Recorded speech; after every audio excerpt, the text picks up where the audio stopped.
Kilala siya, nag-check siya ng responsiveness, unresponsive, nag-call for help siya, nag-check for pulse siya, 0-0, nag-CPR siya. Okay? And then, after some time, dumating na yung second responder. Usually, si second responder yung may dala ng AED at saka valve mask device. Also known as ambu bag. Ambu bag po ay mali. Okay. So, sir, morning po. Kami po yung passengers na nawag ninyo.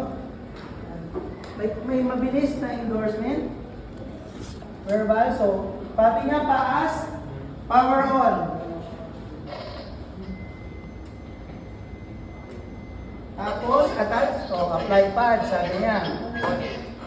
Pag hindi mo pa yung kinakabit, kukulitin ka ni AED. Pag hindi mo pa siya nakakabit, apply pad. Nade-detect niya.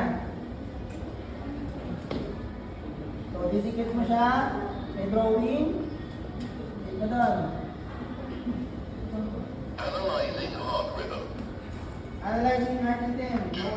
As the patient, sabi niya. So, makikinig tayo sa kanya. Shock advised. Charging. Hindi siya for the patient. Everybody clear? Deliver shock now. Hindi siya the patient na count of 3. Everybody clear? Clear. 1, 2, 3. Shock delivered. Tapos, If needed, start speaking CPR. CPR. Palit naman. Si second responder naman yung mag-CPR. Si first responder naman yung magbibigay ng bag. Kung ma-observe niyo meron siyang beep. Di ba? Sasabayin lang natin yung beep ng AED. Ngayon, kung naka-30 tutukan na, pang 31 mo na, 32, 35, hindi pa rin siya nagre-reanalyze. Ibig sabihin, nung mabilis yung CPR natin. Okay?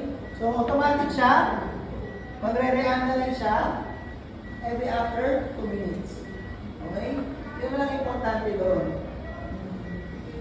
Okay? Any question?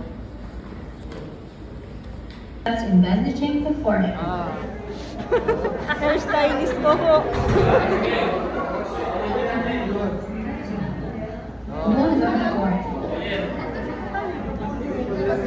This bandaging technique is used to secure presence placed on the forehead